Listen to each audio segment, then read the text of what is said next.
Owning a cafe and other heroic deeds by Beware the Chistero. Chapter 167. At long last, Tojinori's point of view. Being hugged by his nearest and dearest, the children making an extra special fuss, Toshinori felt his heart start to beat a little faster. Dad, me, Toshi, and Shoto have packed a bag of Papa's favorite clothes and stuff, so you don't have to worry about that, okay, Ma? Rakito, you sure you and Kanchan don't need any help with those cookies you're making? His head finally felt so much clearer. Oh, and we've got a bunch of our old toys with the little girl, and my mom is bringing a bag of Satsuki-chan's clothes that should fit her. I hope Eri-chan likes them, kiddo. He almost couldn't wait to return to the very place he'd sworn never to travel to outside of his duties as emissary. Nezuji says that he's sorry he can't come with us, but he's brought in other teachers to cover Bordoni, Zashini, and Azuhiro Ji-san's classes until Monday. It was almost funny, really. If anyone had told him just how much his life would change for the better after a chance encounter with a gorgeous jogger those few years ago, then... My mom and dad say it's fine for me to come along. Well, he knew better than to question fate or take anything for granted now, didn't he? The Yummy is on her way, guys. Koda and the Pussycats will be here in 5 minutes, too. Because even though his career was secured and everything had worked out in such a way that the public wouldn't feel endangered, oh no, Ginny and Chizomini are helping out with that other girl, so they can't make it. Gosh, I hope she's okay. She can't be that much older or younger than we are, right? He needed to put his family first from now on. He couldn't trust the world and its people to the next generation. Hey, Smalls, do me a favor and go grab my laptop back from upstairs, will ya? I bet Dobby's getting ready to climb the walls without his drawing tablet. I smell a new video game filled with pterodactyls and people dressed in leg gods is already in the works. He trusted without a moment's doubt the amazing people who'd join him in Australia to form and maintain their global pro-hero partnership. And he believed Star and Stripe was ready to stand in his place, her broad, powerful shoulders prepared to carry the responsibility of being a world idol. I can't believe that Tomini is, well, like me now. But I bet he looks even more amazing with black hair, you know? Yes, he needed to pass on the torch. He needed to give One for All's burning light to the next generation so that they could grow and nurture it. Rimini has just texted to say that she'll be staying here with Kangoni, Ryukoni, and Taishiro-san to keep an eye on Miss Tafu while we're gone, Ma? Do you think the Shigaraki-san can help her out beside too? We should totally have Shoni ask him if he can, right? For knowing his beloved husband, he'd want to adopt the little girl, wouldn't he? A little girl who'd probably known nothing but fear, loneliness, and heartache until she'd been placed in his care.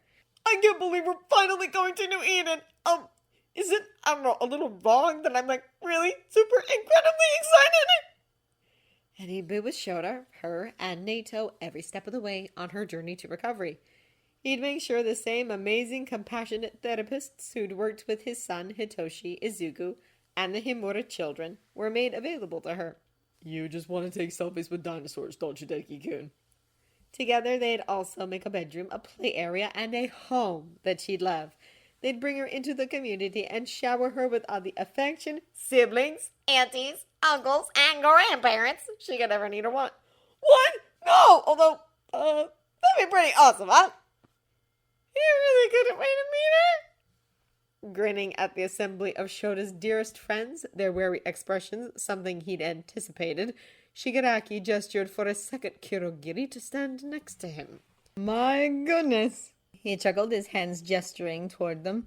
What a pleasant surprise to see so many honored guests, he greeted with a cordial bow. Melissa, as predicted, all of your friends are here, so why not come and greet them, eh? He called back into the open gate, his features softening as the young genius rushed through it, her glasses adorably askew with a plethora of welcome balloons. Listen, John! And little Shield Industries baggies she'd been excitedly putting together for the better half of an hour, her smile luminous. You guys, I'm so happy to see you. watching as the children rushed to greet her in the still paper-windowed space. Without a second's hesitation, the country leader felt, "Whoa, are these for us?" Of course.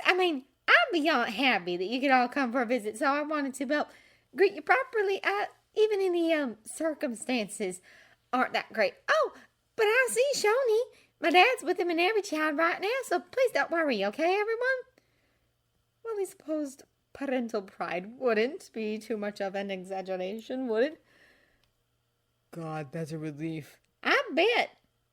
She was a sensational young woman, and after he and David had gravitated towards each other, after she'd given him her sweet version of a shovel talk, they'd grown incredibly close, haven't they? Ma!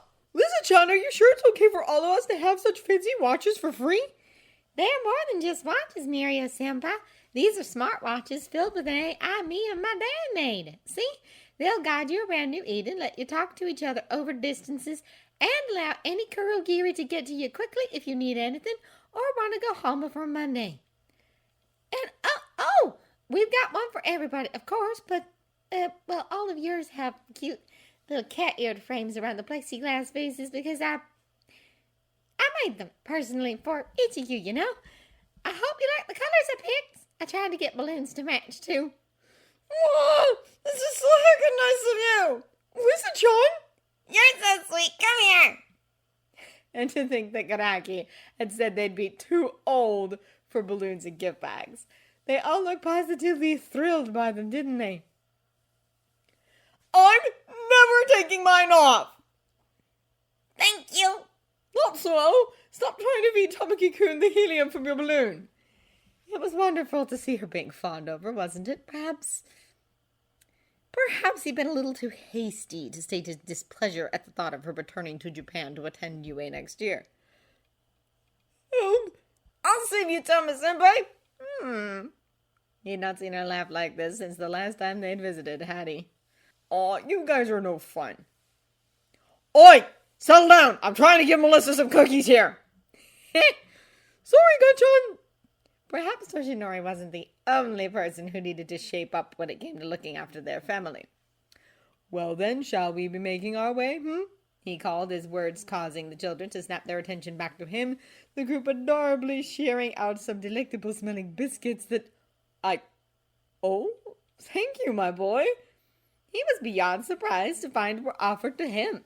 When the crimson-eyed blonde muttered something and stalked past him with a tray, he'd thoroughly expected that he'd continue on his way to the cafe's kitchen. However, those grumpy features never changing, the young man stopped next to him and offered up the tray towards him. He should have invested in people so much sooner, shouldn't he? Refusing to get choked up, he smiled towards the Kurogiri, still happily maintaining the gait to his homeland and gesturing towards the swirling ultraviolet torrents of energy. Melissa, would you be a dear and lead your delightful friends and their parents through for me? He asked, the slender portal pulsing brighter at his words.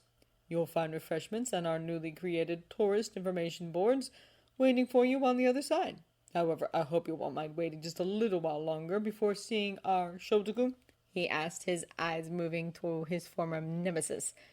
I do believe that a certain couple may need a moment or two together before any more excitement. Wouldn't you agree?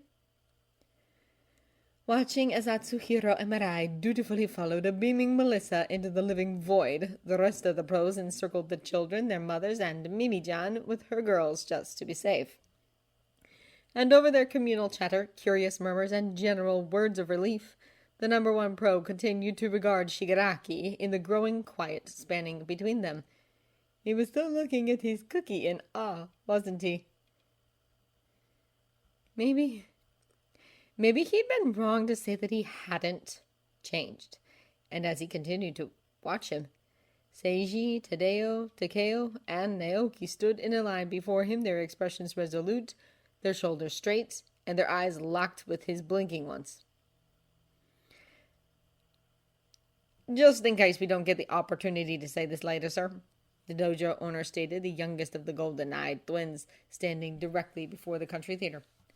Thank you for this and, well, for everything, really, he added, whilst offering the man a proper formal bow.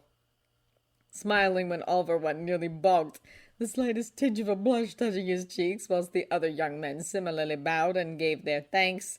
The number one felt the gaping void that had once yawned out between them lessen a touch. That display was something to see, wasn't it? Think nothing of it, my boys. What is family for, if not times like these, Then the four brothers smiling, they waved at him before crossing into the portal and disappearing from sight. They, aside from the tall, broad, and similarly tailored suit-wearing Kurogiri, who had been beckoned to stand at the country leader's side, were alone once more. Domesticity looks good on you, He quipped, his tone hopefully teasing as the other chuckled. We finally agree on something, it seems. The older man replied, his levity dimmed a touch. And before you're reunited with your husband, you need to know that he asked me to remove any signs of injury so you wouldn't have to see them. He said, his words weighty and careful. What? He breathed. That's True to form. The other cut in, a wry smile dying across his lips. He doesn't want to worry you, but I felt you needed to know, he said, his shoulders straightening. He'll need looking after properly, Toshinori. That's one of the main reasons I sent him to New Eden instead of bringing him straight here, he added. That boy worries about everyone other than himself. Hell, he'd probably be fussing around that kitchen of his, trying to feed us all if he was here, wouldn't he? He huffed, his head shaking ruefully. And there's also David to consider, isn't there? Blinking, a spark of guilt fluttering through his chest, the number one sighed. I deeply regret how our last conversation went, He admitted. and if he's willing to see me and speak with me, I promise that I'll do everything I can to make things right between us. He nodded. He is one of my most precious people, and although it was wrong of me to assert my opinion of you, of the two of you starting a relationship, I hope you both know that what I said only came from a place of concern. Yes, well, there'll be enough time for all of that, won't there? The older shrugged, his tone deceptively blithe. Come along, then. Bringing the man he'd once longed to see dead. The flickering torch of One for All finally grasped and sewn into his own powers. Shigaraki Yuta found the animosity he'd once felt a distant memory. This Aizawa Shouta. However, that wouldn't stop him from having a little well-deserved fun now, did it? What are you up to now? Trying his best to hide his snicker through a yawn, the country leader gestured at the two elegant patchwork leather wingback chairs cozily positioned around a currently flameless hearth. A hearth whose ledge held a selection of antique and priceless photographs of his growing family, their gold-gilt frames glistening beneath a small Italian crystal chandelier. That conversation we started earlier?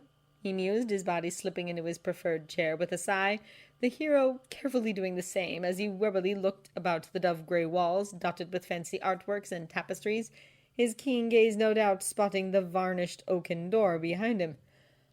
I've been having a think. About what, exactly? The blonde hedged, his eyes narrowing. Do you recall visiting Tartarus on the same day Shouta and I had our first talk? He asked leisurely, his right hand reaching for the mahogany box, which held a selection of his favorite cigars that rested upon a similarly decadent circular side table. At the time, in an arguably infantile ploy, I asked him what it'd take for him to join me. He reminded. Do you remember what he asked for in exchange? Grinning as the other frowned, Yuta delicately snipped the end of his favorite guilty pleasure and brought it to his lips. He asked for quite a few impossible things, Toshinori answered, his nose wrinkling in disgust after he lit the cigar and took a deep drag before exhaling with a sigh. Helping Naoki with his skinned childhood trauma, returning the families his younger brothers and Tobran lost back to life. He furthered, He asked you to give them all the childhood's love and support that they... He asked me to revert him back to when he was 8 years old. He interrupted meaningfully, his smirk burgeoning. And although I cannot bring back the dead as of yet, not truly anyway, I can do that now, can't I? Oh, that look of shocked horror was delicious to see. Yup. I can give him a true childhood, a proper childhood. For you see, sweet little Ari-chan was in possession of a potentially devastating quirk. He purred. Chisaki dubbed it rewind, and as the name suggests, it can reverse the aging process. He grinned as the other stiffened. Such a power is much too great for one so young, and when I asked her if she'd like me to take it, she readily agreed. He breathed. I'll happily return it to her when she's old enough to be trained, of course, should she want it. He shrugged. Shagadaki! Just think of it. He pushed, his eyes glittering, the sound of the door opening behind him barely registering. I could regress Shouta back to a boy and be a true father to him, couldn't I? He'd be raised with Ari and Melissa, whilst David and myself looked after them all. Why, he'd be a little prince. All of the terrible things that befell him growing up completely erased. Oi! Thwack! What, David, my dear? He cut off, a surprised laugh leaving him, whilst he rubbed the back of his head. The genius he'd become so besotted with, puffing out his displeasure as he brandished the rolled-up papers he's used to smack him with.